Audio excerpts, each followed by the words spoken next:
Hey, welcome, all my right thinkers. Thanks for tuning in. Check out your boy, P Funk, thinking right now here in my lab.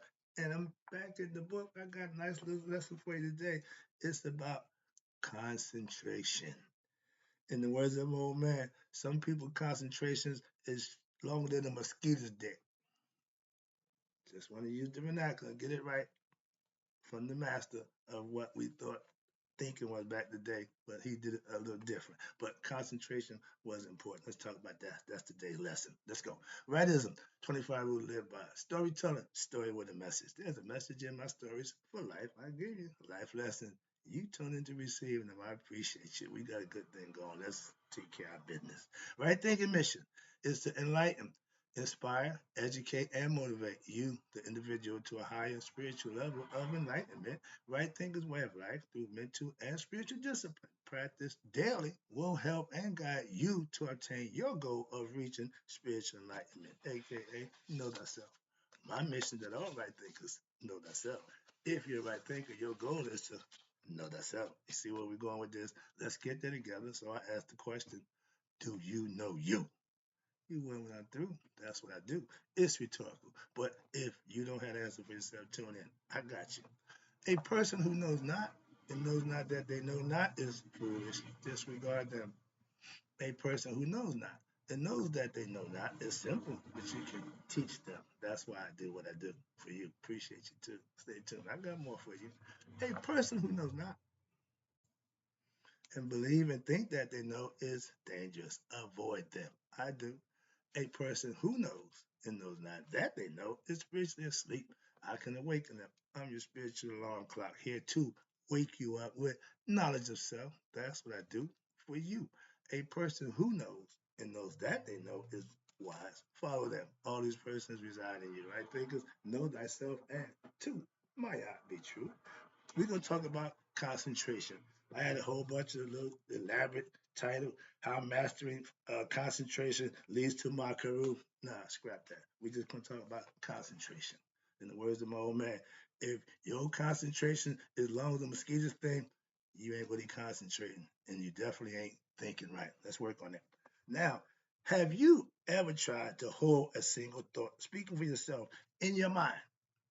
This thing right here, this thing right here, is the most advanced mechanism known to man.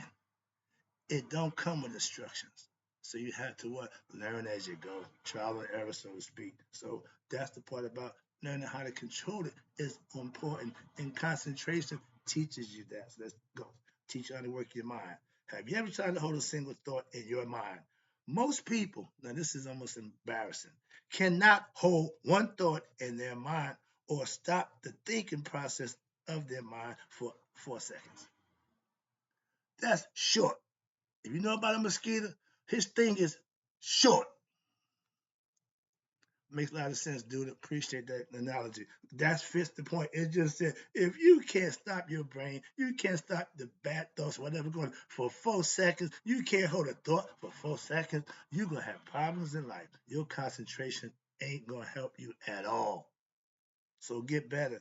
And in order to have success in learning, controlling, and going beyond one's mind, it is necessary to be able to control your mind. I can't control yours. I got mine covered. You have to do you. That's what he gave it to you for. To you to use it, control it, master it. Thinking is an art. Concentration is part of it. Therefore, concentration, again, of one's mind is the first level of what? Meditation. I learned that. Matter of fact, before I started meditating, when we was kids, we played concentration game to see how your memory, how good your memory was and how focused you are. I've seen people play this game, and I almost freak out. Dude, you picked that card up. It was a 3 o'clock then.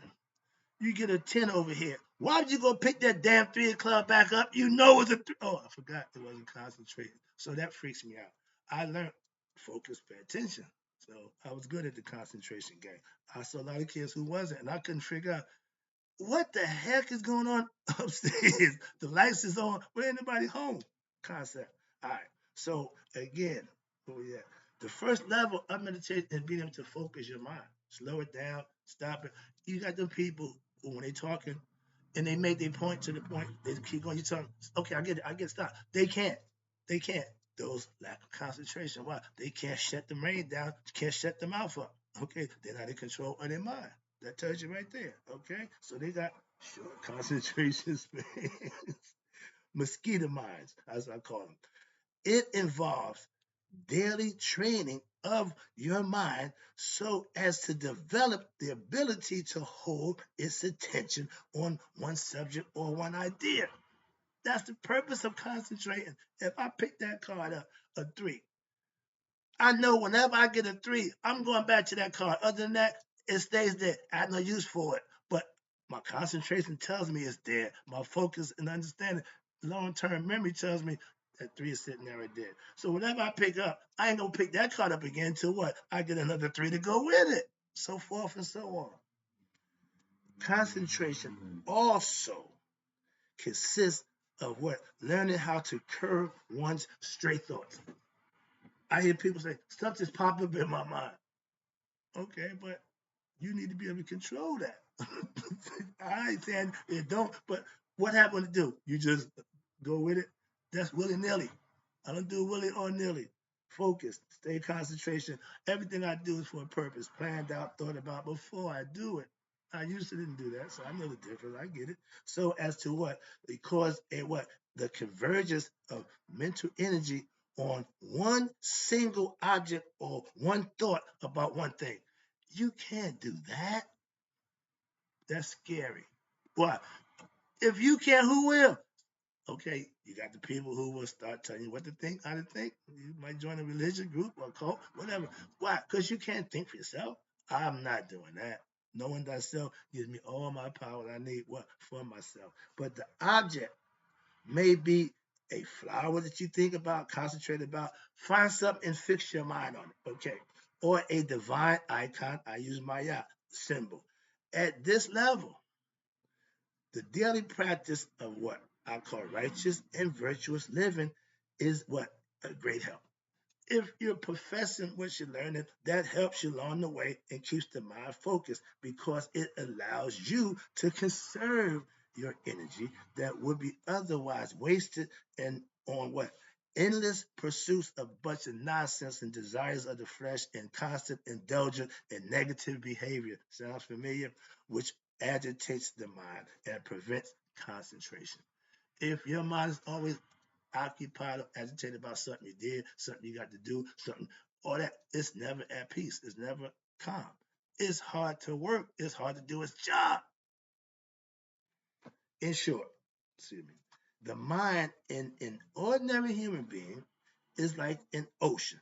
Again, we like to use the analogy with what? A myriad of waves as of all shapes and sizes. They come big, some small. Okay, a good thought, a bad thought, all that stuff. But that's the whole idea of the brain. They give you the breakdown. But now, have you noticed that when there are waves, it is so difficult to what? See the bottom of the water? You can't see through water because too much stuff going on. No matter how shallow. Okay, 8 feet of water, you should be able to see into the bottom. But if you got stuff going on, you got stuff, you can't see nothing. But when all that's settled, like your mind, stop in, thinking about this, that, and the third, calm it down, meditation state, you can see to the bottom. That's the concept, and it fits. Watch this. No matter how shallow it is or how deep it is. Have you also noticed that when the water is calm, like the mind. Now it's visibility because what? Whatever's in the bottom has already settled. Okay? Other objects in the water have settled to the bottom. Your thoughts, put them to rest, set them down, and what? Clear your mind, free the mind so you can intake information from what? Your higher self. That's the pineal gland. That's the transmitter to God, to us.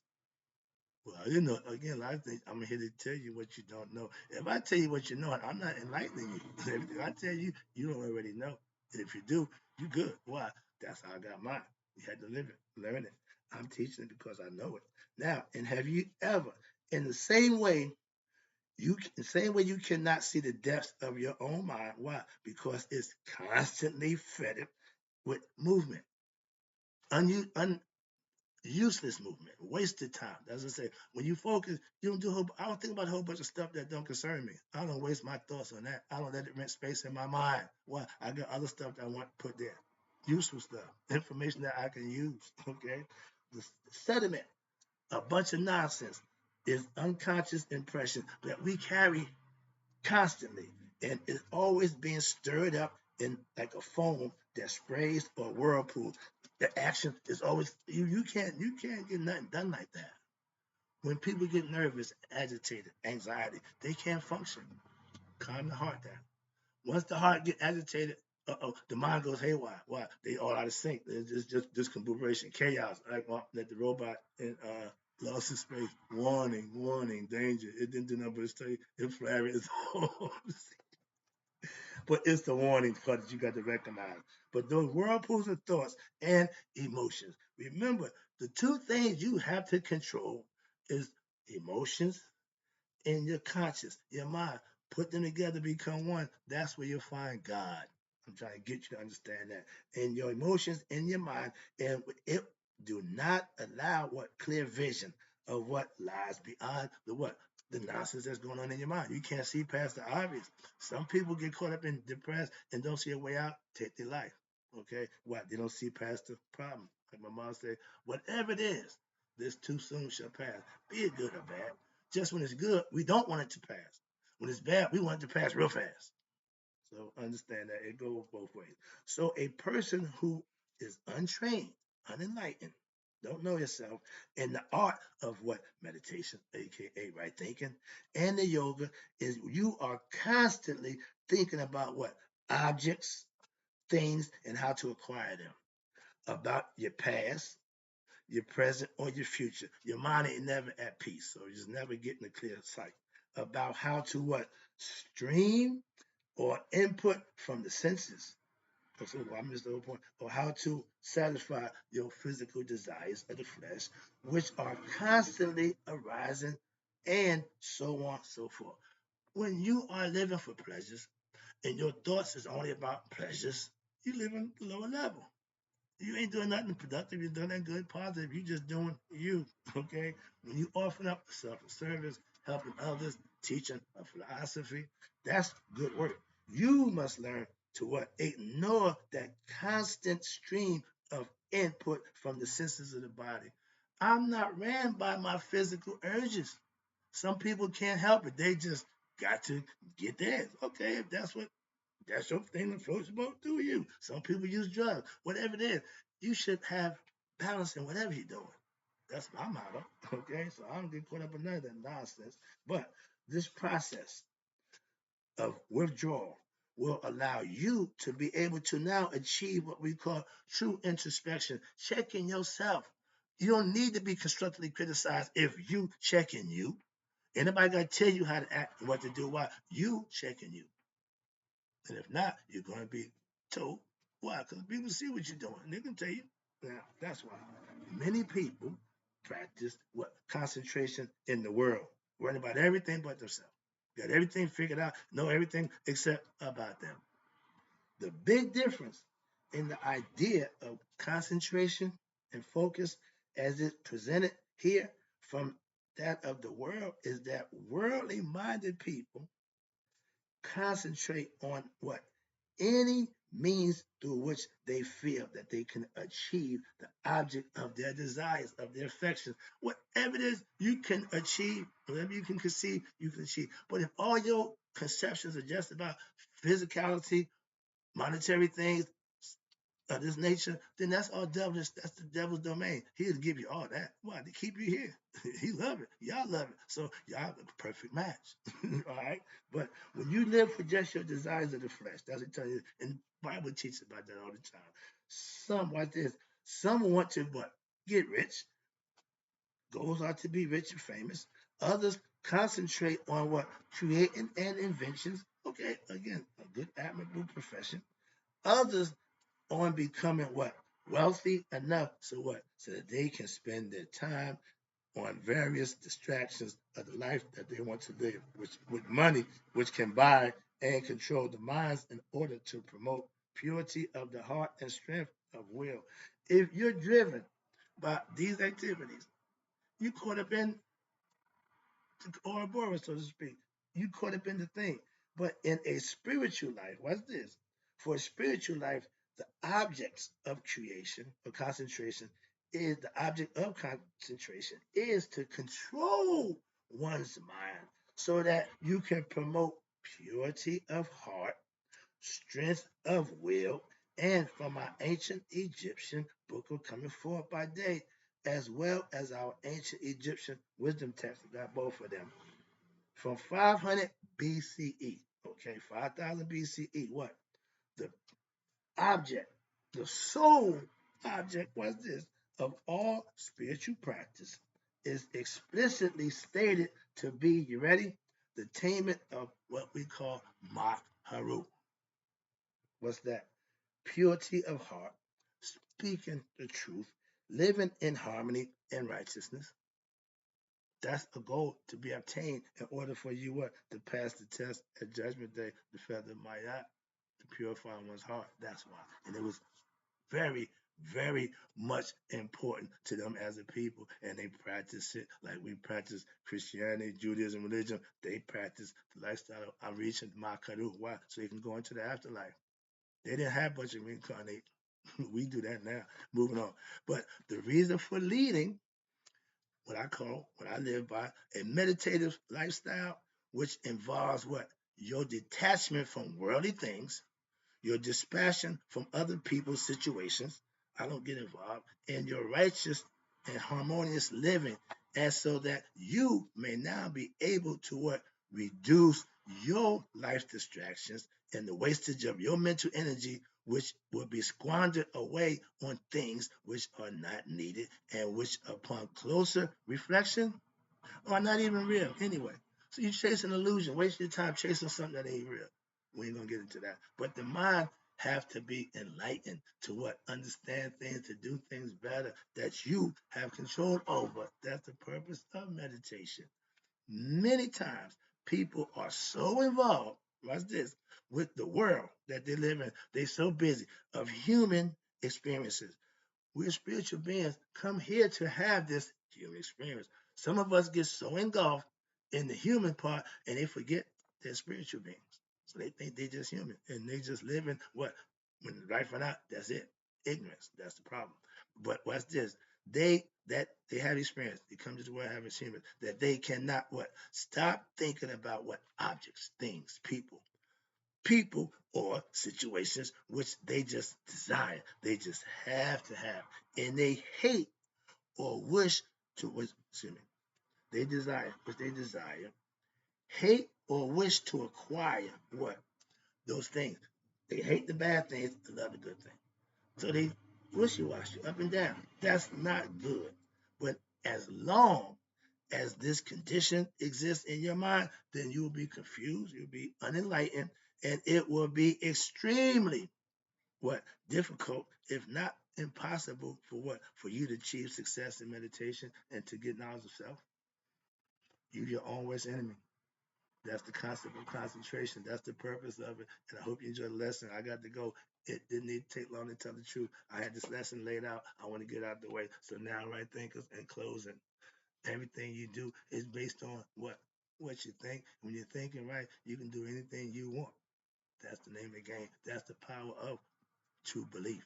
Okay. In closing, right thinkers, may you all live to be 100. Me, 100 minus a day. So I never know that my right thinkers who starting to understand how to concentrate have passed away. I'll be back. You know, I got more. I got aids to concentration. These are things that help you concentrate. I'll be right back.